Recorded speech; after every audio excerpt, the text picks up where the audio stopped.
I do not believe the conditions that produced a situation that demanded a song like that.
Hello everyone and welcome to session 3 of the Global Black Feminist Reading Circle.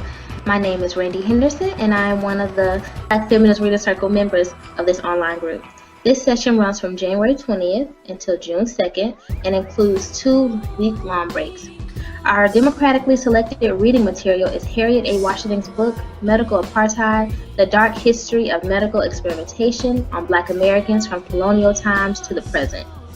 Our book group meets each Tuesday evening from 6:30 to 8 on the Google Plus Hangouts on Air platform. You may find the Global Black Feminist Reader Circle on Google Plus, YouTube, and Facebook, and always feel free to join us in reading our story together.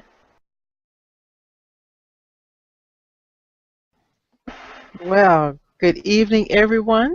Good evening. And welcome to our, I guess this is meeting 10. Yep. Of the Global Black Feminist Reading Circle. Yay!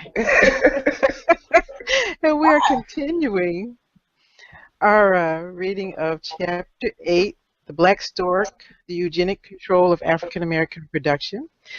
And if we can go around and just have everyone introduce themselves and tell me where you're from. Let's start with Edwina. Hi. I hope everyone had a nice Easter holiday. I'm here in Utah. Thank you, Edwina. And Kim? Hi, I'm Kim. I'm in New York. Hi, Kim. Hi, everybody. I missed y'all last week. Missed you too. Thank you, Kim. And Randy?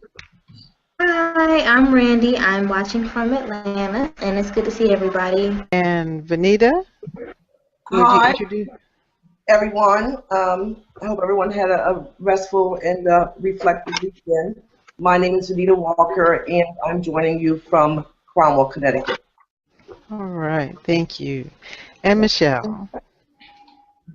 Hello, everyone, and welcome to the Reading Circle. My name is Michelle Odom. I am one of the co-hosts of the group with Randy Danielle, and I am located in Brooklyn, New York. All right, thank you. And I'm Georgette Moses. I'm in Columbia, South Carolina, and I'm your moderator for tonight's session.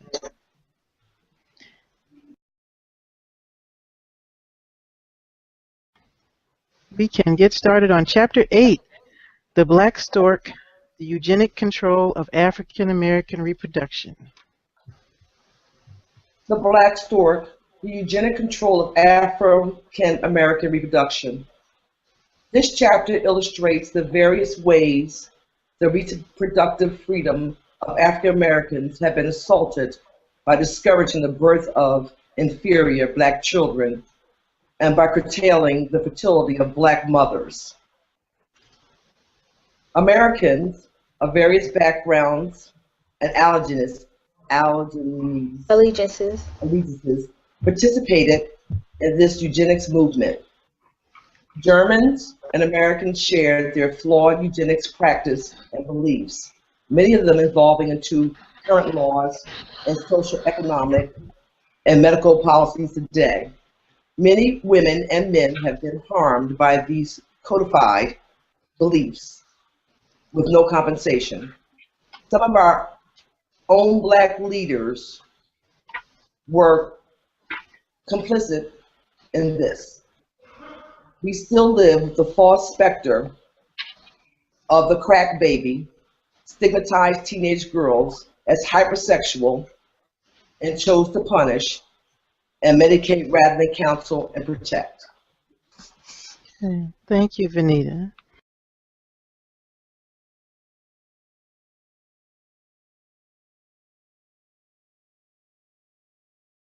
Can I get a volunteer to read section number 2 of C and the questions that follow? Oh, it's long. Would you like me to? Yes, thank you, Venita. Sure.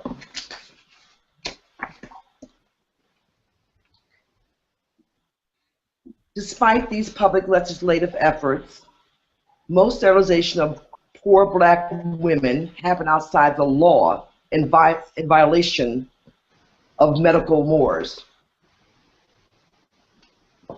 Ooh, can't see. Beg your pardon. In Montgomery, Alabama, in 1973, 2 young, uneducated teenage girls left home looking for work and were tricked by a community action agency nurse into getting a federally funded contraceptive shot. Later, their parents learned that the girls had been surgically sterilized. They were only 12 and 14 years old. A class action lawsuit filed by Atlanta's Southern Poverty Law Center revealed that between 100,000 and 150,000 women have been sterilized using federal funds. Half of them were Black. 1/3 of all adult Mississippi women have had hysterectomies. Sometimes the doctors remove the uterus through trickery, coercion, or just waiting until the women were unconscious. This is very common in the South, but these involuntary hysterectomies happen in the North too. In 1973, a study by Bernard Rosenfeld of Los Angeles County Hospital found that doctors were cavalierly subjecting women, most of them poor and Black, to surgical sterilization without explaining either the potential hazards or alternate methods of birth control. In most major teaching hospitals, of New York, it was the unwritten policy to do elective hysterectomies on poor Black and Puerto Rican women with minimal indications to train residents. Across the nation, medical practitioners have lied to patients, forged consent forms, or falsified medical records to accomplish these sterilizations. By 1980, sterilization was the most common form of birth control, period. 41% of Black women who used contraception were sterilized compared to only 27% of white women. By 1978, Depo-Provera was being administered only in research studies, also exclusively to poor women of color. This drug had just been FDA approved as cancer therapy. However, they later learned it caused breast cancer in beagles. The FDA criticized the Depo-Provera study, but it took until 1992 for them to warn the drug targeted and entirely healthy people, with the drug shown to be pervasively carcinogenic. Questions. Did the number of women sterilized in just this one state shock you? How many more states do you think are guilty of the same crimes? And why do you know about them?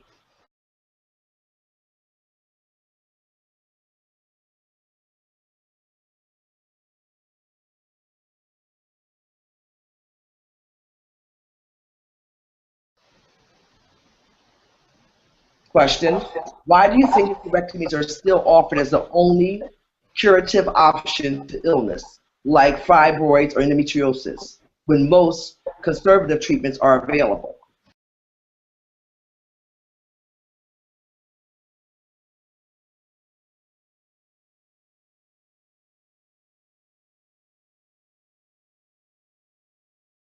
Question, have you or do you know a woman or girl that has experienced harm from GYN-OB procedures, but subject to medical research unknowingly, been subjected to medical research unknowingly, or suffered side effects from any of the contraceptions mentioned in this chapter?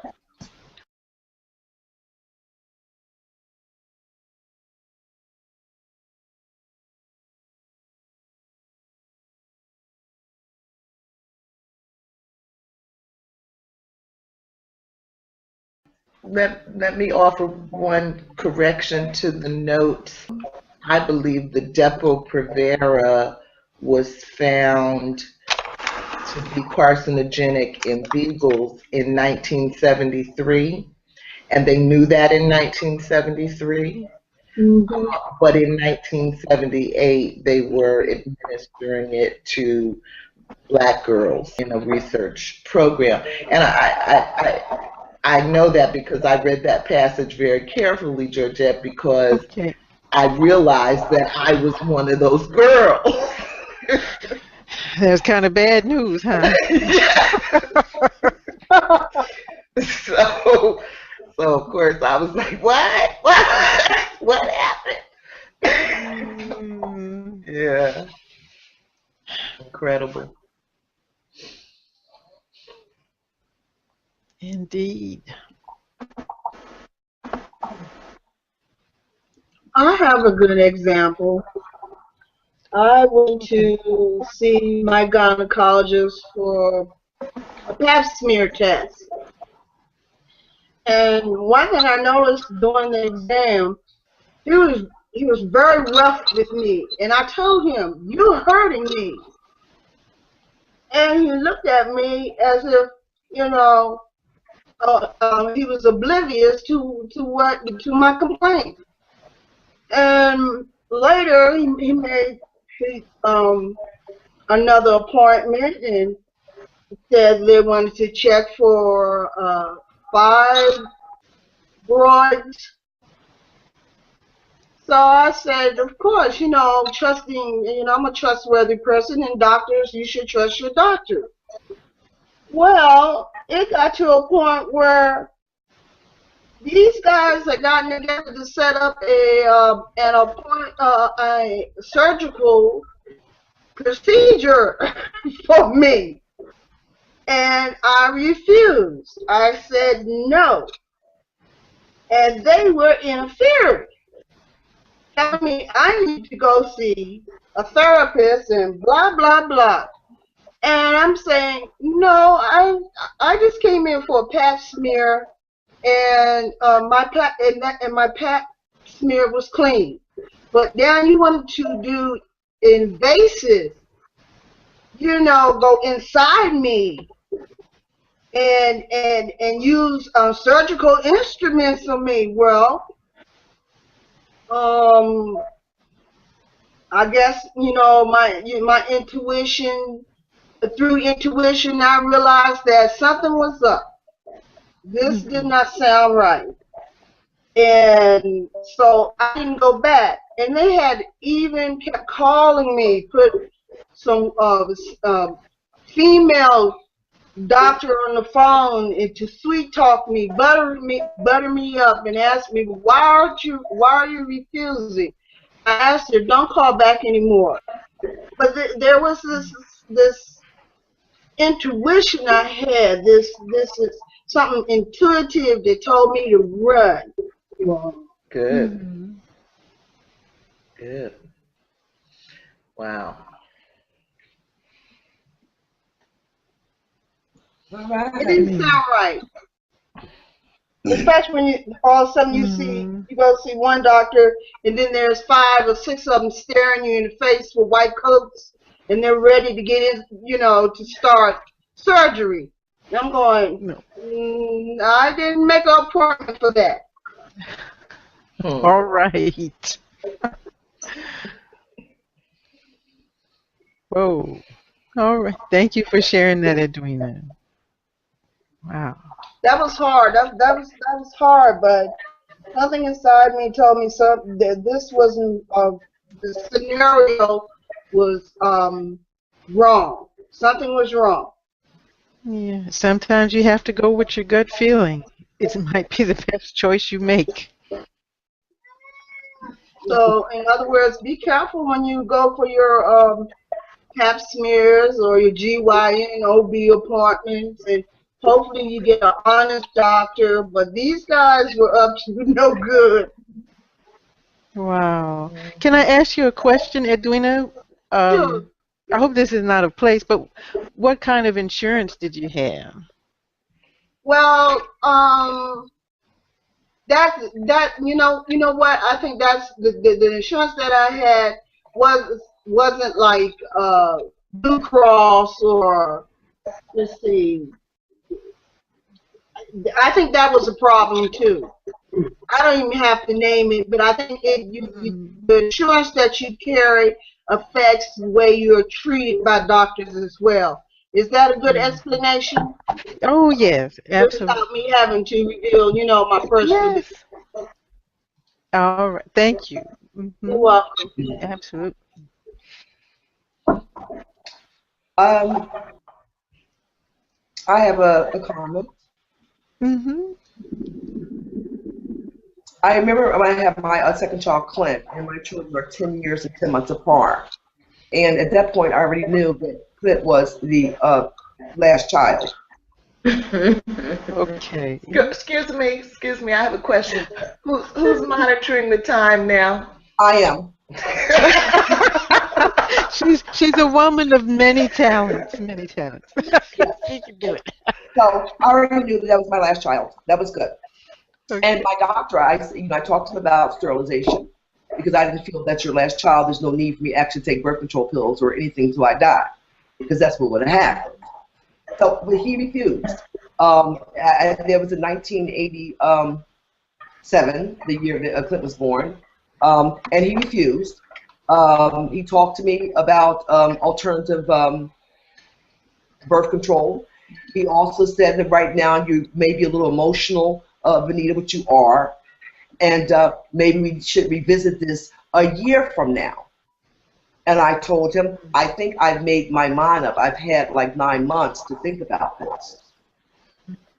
But he refused and says, no, I wouldn't feel good about that. I think maybe you need to, relax, recuperate, rejuvenate.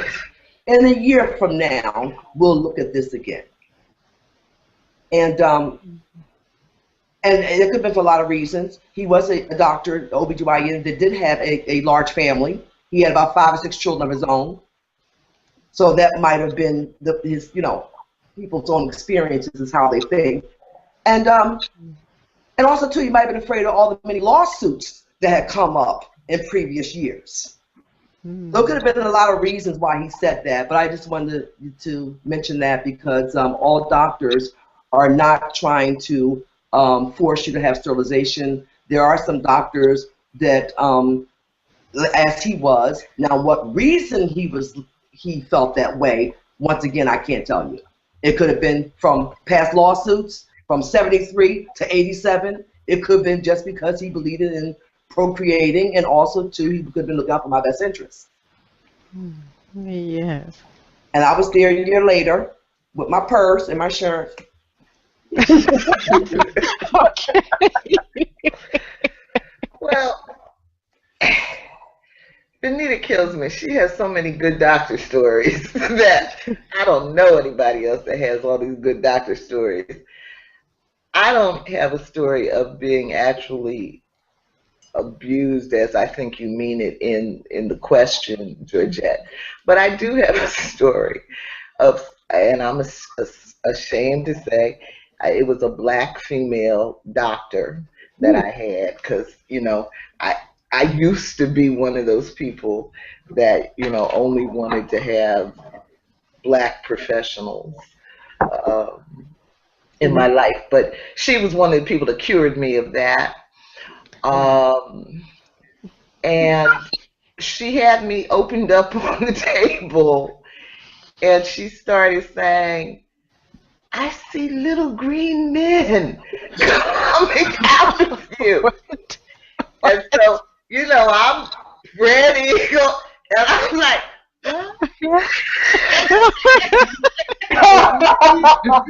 off the table, right? And out the door. She's got this contraption inside of me. And I'm like, what are they doing? It was crazy. But anyway, the woman was a drug addict, which I learned later. And I just really had to kind of calm her down so she could, take the equipment out of me so that I could get out of the office in one piece. So, I think there are a lot of issues that go on with doctors, including their personal weaknesses, and that's one thing that we have to remember, and I think that this book makes clear, is that doctors are people too, and I think Georgette mentioned one week, they've created this image of being so, honorable and godlike and whatnot. But the truth is, they are people too, with all of the weaknesses and prejudices and everything else that the rest of us have. So Venita has been fortunate to find good doctors, and I really hope that one day she's going to tell me her secret. Well, Michelle, I have had a couple of bad experiences with doctors, which from those bad experiences, I've learned to ask many, many questions. I've learned to get second and third and fourth opinions if I see fit. I've learned to get my purse and walk out of a doctor's office.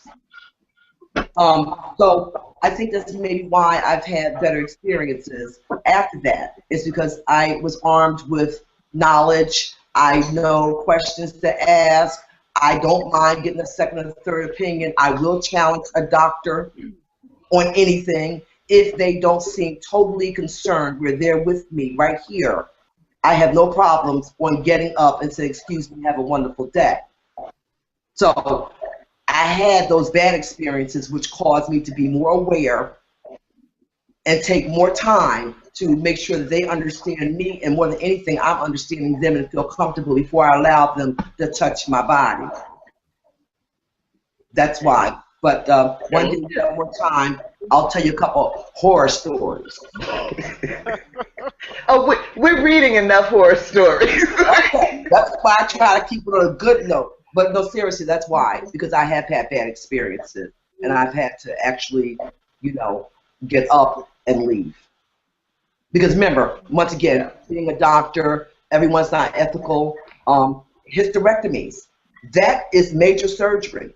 Unfortunately, they're not concerned with the risk that there is to the woman with a hysterectomy, with the risk of bleeding to death, arteries, you know, break, all kinds of things. But that's a good paying surgery. Mm-hmm. So it might be natural for that doctor, depending on what kind of insurance you have and what where you are on the food chain socially, for them to not look at alternative measures. There are plenty of therapies for endometriosis, always has been. There's plenty of therapies for fibroid cysts. I have both. However, hysterectomies, big operation. That is major surgery, cutting through layers of muscle, layers, skins, and the chances is you might not get up. That's big money. It's back again, profit. Profit. I think in my case, the doctor that examined me took issue with the fact that I declined and would not give consent. In other words, who does she think she is? And I felt that he was wrong, that based on the way he had treated me on the during the examination, I felt that I was in the wrong hands. And so when he approached me with this, to do more examinations, in-depth examinations, I said no. Mm-hmm. And next thing I knew, I was getting phone calls. Mm. Why? And I'm going like, you don't understand? No. Mm-hmm. All right now. Yeah. Yeah.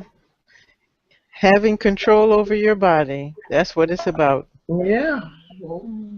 Which was why I was so shocked about the number of the women in Mississippi. Mm-hmm. I wasn't shocked at all. I wasn't shocked. I'm not shocked at anything.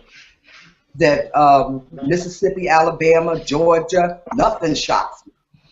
Not that all that stuff don't go up in the north and on the East Coast. But nothing shocks me that goes on in the South. Not numbers, not statistics, not anything shocks me. Because that's where the bulk of the hub was of all the crazy that was going on. You know, you also have people that are less educated, and they prey on them. You know, it's just a lot of things that play into that, and how easy it is to prey on folks.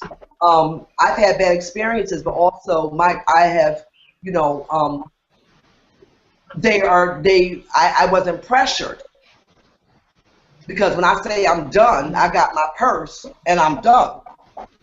You know what I'm saying? So you know, it's a lot of things. You know, I just learned that. I was telling Michelle the other night that I remember there was times, and I almost feel embarrassed of my ignorance, but I'm willing to say that I was. Where it was easier for me to say, well, why does so-and-so do this? Or that just seems foolish. Or that just seems ridiculous. But since reading this book, along with maturing and starting to, you know, gain more knowledge, you know, I don't feel that way anymore. It depends on your circumstances. It depends on so many things why you make decisions that you do, why you don't get up and leave, why don't you ask more questions. Part of our job is to educate folks that want to be educated. That, you know, when we give information for those that want to hear us, so that they understand that they have a right to ask questions. So I can't, like I said, I'm so embarrassed. I was telling Michelle, I'm so embarrassed because of my ignorance, but I do have a different perspective now. And it's not easy at all, and nor do I say, well, why didn't they? I don't know why. Mm-hmm. But our job is, hopefully there are people out there listening to us and will get this information that want to hear, so they know that they do have a right to say no. They do have a right to ask for second and third opinions. And you have the right to say nothing and get your purse and leave. After the little green men go away and they move the appliances, then you can get up and leave. Amen. Well, I love hearing you say that, Venita, and just like I love hearing Kim talk about having more compassion for her father, because that's really what I mean by reading for change. To me, you can't help but develop more compassion for Black people when you really read our story. And, you know, there are a lot of forces that keep us blind to our story, because it works. You know, when we don't understand where we have been and what we have been through, at a deep level, not at a surface level. You know, I mean, when you think about what we learned in high school or elementary school about Black history, you know, that does little more than, you know, if anything, gives you a sense of shame, at least in the era when we were in school. So, you know, that's what I mean by reading for change. Amen, Michelle. Mm-hmm. All right. I'm feeling good. I am feeling so good. I mean, as dark as this is, as dark as the book is, I am feeling so good all over, because I understand so much more. There's a reason. There's a reason why we are the way we are. There's a reason why we're crazy. We should be crazy by right. Yeah. And then also the reason why, after recognizing that we have lost our mind, we should try to take it back. And did you all hear Randie say earlier she feels freer after reading this chapter? Y'all make me want to cry. That's what I'm talking about, Randie. Yeah. Yeah. Change is happening before our eyes. Absolutely. That's right.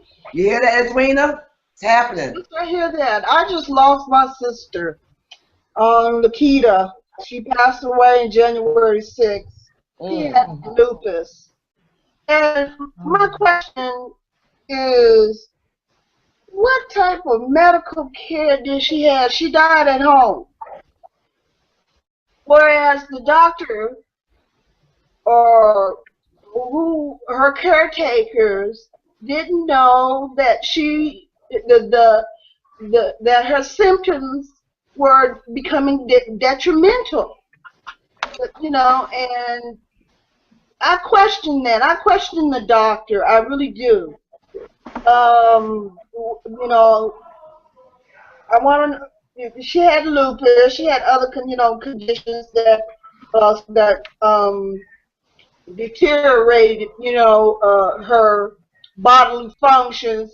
But what was the doctor doing about this?